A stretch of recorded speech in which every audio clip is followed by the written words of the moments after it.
In the wake of the NBA issuing a statement Wednesday reiterating its long-standing league policy that all teams will play the national anthem, Mavericks owner Mark Cuban said during an appearance on ESPN's The Jump that his organization has no problem playing the anthem. Here's Cuban with more. There was never any final decision that had made that we would not play the anthem. We have no problem playing the national anthem at all. I stand for the national anthem. My hand is always over my heart. We've supported the National Flag Foundation and done work with them. That isn't the issue at all. The real issue is how do you express the voices of those who feel the anthem doesn't represent them or causes them consternation. Stephen A., what kind of problem does the NBA have here? I don't think it's that big of a problem. I just think they don't look great on this particular day in regards to this issue.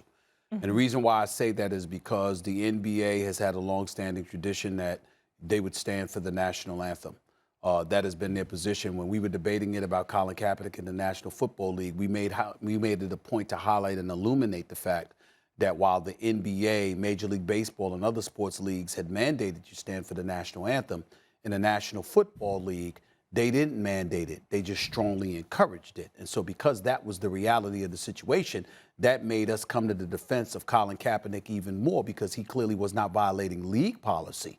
And we saw that there was a segment of our population that was willing to turn this into an issue of patriotism, yet they didn't turn it into that when Marshawn Lynch and others would sit down for the national anthem. They made no noise about it whatsoever.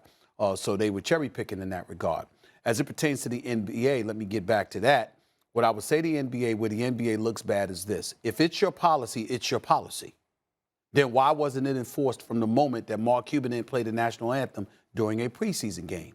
This excuse about how there were no fans in attendance and once fans returns, obviously that's something that we're going to do. That doesn't hold water here. Your policy is your policy. And if you had that policy in place from the moment that Mark Cuban and the Dallas Mavericks decide that they would not play the national anthem, all right, with the excuse that there were no fans in attendance or whatever excuse there was, the NBA should have been all over it. They were not. Not only were they not on it for the preseason game, they weren't on it for like the 11 or 12 home games that the Dallas Mavericks have had this season. You didn't say anything then either until it reached the public eye and it gained some steam and some traction, and then all of a sudden here comes the NBA with this statement yesterday. So it was inconsistent. It seemed to be catering to a particular segment of our populace, which the NBA has really been accused of doing. And so that becomes a bit problematic. And it's always problematic when you say that you have a policy, but then you pick and choose when to enforce it, as opposed to just simply enforcing it, making sure that it's handled and leaving it at that. But I think that's the only reason that it's an issue.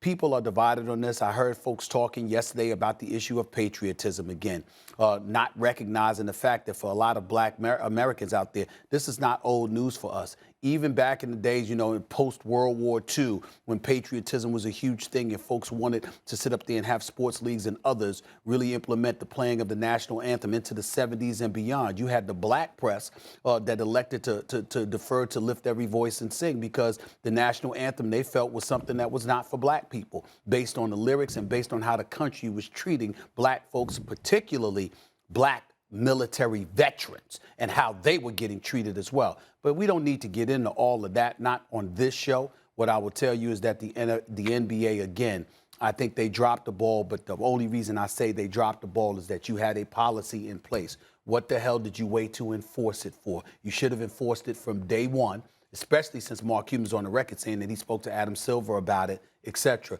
You should have enforced it from day one, and then this would not have been the issue.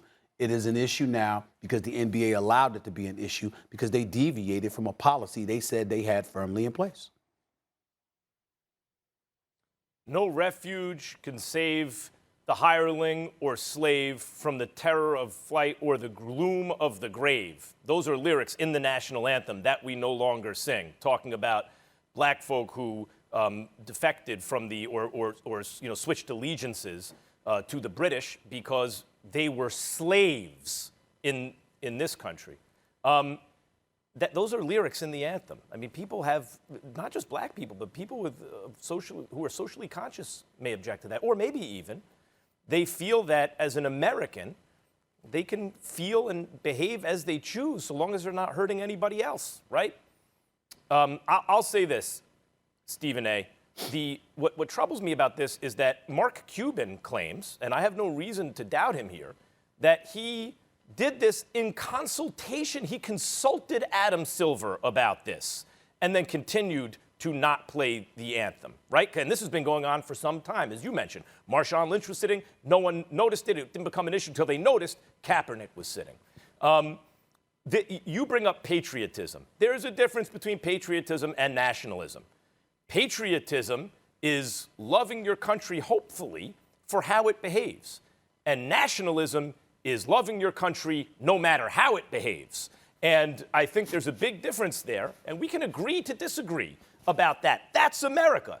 The flag itself represents, in my view, your right to not have to stand for it if you so choose. Thanks for watching ESPN on YouTube. For live streaming, sports, and premium content, subscribe to ESPN+.